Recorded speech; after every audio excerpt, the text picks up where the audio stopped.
गुरु भक्ति योग।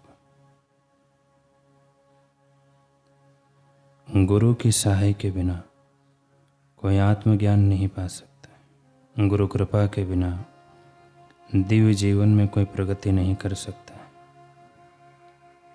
गुरु कृपा के बिना आप मानसिक विकारों से मुक्त नहीं हो सकते एवं मोक्ष नहीं पा सकते।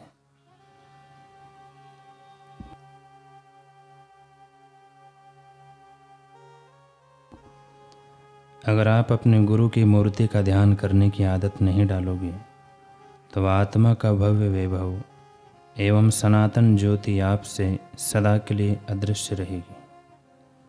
गुरु के स्वरूप का नियमित एवं व्यवस्थित ध्यान करने की आदत डालकर आत्मा को ढकने वाले आवरण को चीर डालो। गुरु के स्वरूप का ध्यान करना यह तमाम रोगों के लिए शक्तिशाली औषधि है। गुरु का ध्यान करने से जीवन के तमाम दुख दूर हो जाते हैं। गुरु का स्वरूप ईश्वर का स्वरूप है। गुरु के स्वरूप का ध्यान करो तभी आपको सच्ची शांति और आनंद की प्राप्ति होगी। आध्यात्मिक गुरु का ध्यान करने से अति से आध्यात्मिक शक्ति, शांति, नया जोश और नया बल मिलता है।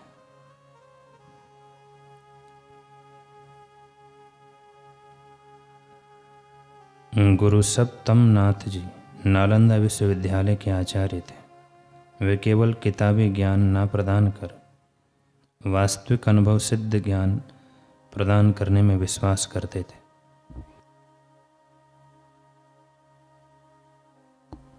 वे शिष्यों को ब्रह्म, जीव और जगत के सूक्ष्म अति सूक्ष्म रहस्यों का ज्ञान देते थे। शिष्य भी अपने उन मित्र, मार्गदर्शक और माता पिता की भूमिका निभाने वाले गुरुदेव का सच्चे हृदय से सम्मान करते थे। सप्तम नाथ जी की शिष्य मंडली में समाज के सभी वर्गों के छात्र थे। एक बार गुरु सप्तम नाथ जी शिष्यों के साथ भ्रमण कर रहे थे। उनके शिष्य मंडली में मगध का राजकुमार भी था। वह स्वभाव से जिज्ञासु, विनम्र और गुरु आज्ञानुवर्ती शिष्य था।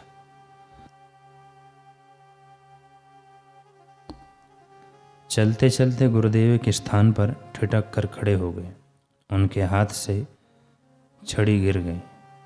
तुरंत ही राजकुमार ने छड़ी उठाई और गुरुदेव को पकड़ा दी, किंतु बिना बादल बिजली गिरने की तरह गुरुदेव ने उसकी पीठ पर पूरे जोरों से प्रहार कर दिया। सुकुमार राजकुमार पीठ पर चोट लगने से तिलमिला उठा। पीठ पर चोट का निशान बन गया। रक्त भी चला गया। चौंक कर राजकुमार ने पूछा, गुरुजी, ऐसा कौन सा अक्षम्य अपराध मुझसे हो गया?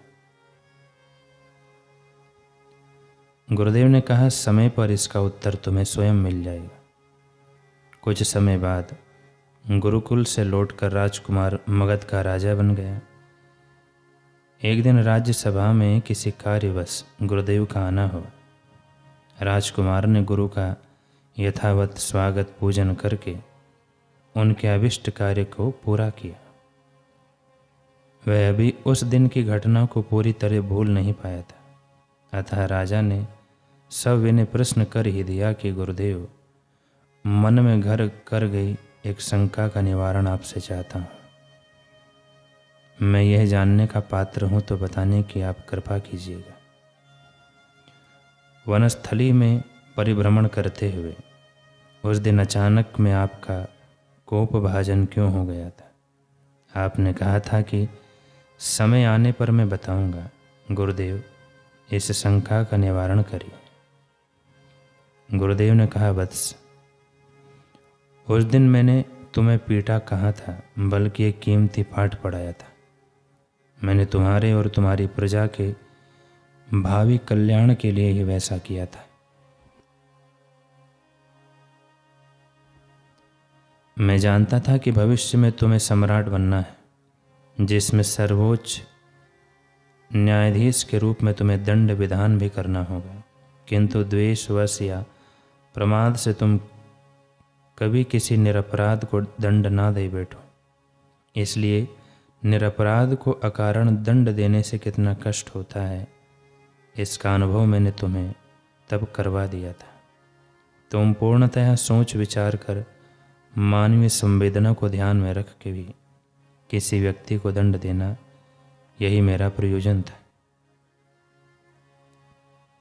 गुरु की दूरदर्शिता, मानवीय संवेदना, अपनी व प्रजा के कल्याण का सदुद्देश्य एवं किसी भी निरपराध को अकारण दंड न देने के प्रति आत्यांतिक सजगता की आवश्यकता को समझकर राजा का हृदय गदगद हो गया तथा उसका सिर अपने गुरुदेव के चरणों में झुक गया। गुरु अपने शिष्य की 100 बातें मानते हैं, 100 नखरे और 100 बेवकूफ़ियाँ स्वीकार करते हैं, ताकि कभी न कभी इस जन्म में नहीं तो दूसरे जन्म में यह जीव पूर्णता को पाले। बाकी तो गुरु को क्या लेना है। अगर गुरु को कुछ लेना है तभी गुरु बने हैं, तो वे सचमुच में सद्गुरु भी नहीं।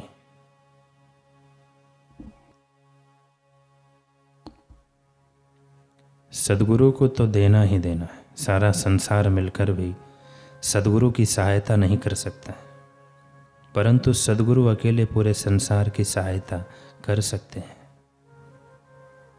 मगर संसार उनको सद्गुरु के रूप में समझे, माने, मार्गदर्शन ले तब न। ऐसा तो है नहीं। इसलिए लोग बेचारे पच रहे हैं। सब एक दूसरे को नीचा दिखाकर, एक दूसरे का अधिकार छीन कर सुखी होने में लगे हैं। सब के सब दुखी हैं, सब के सब पच रहे हैं।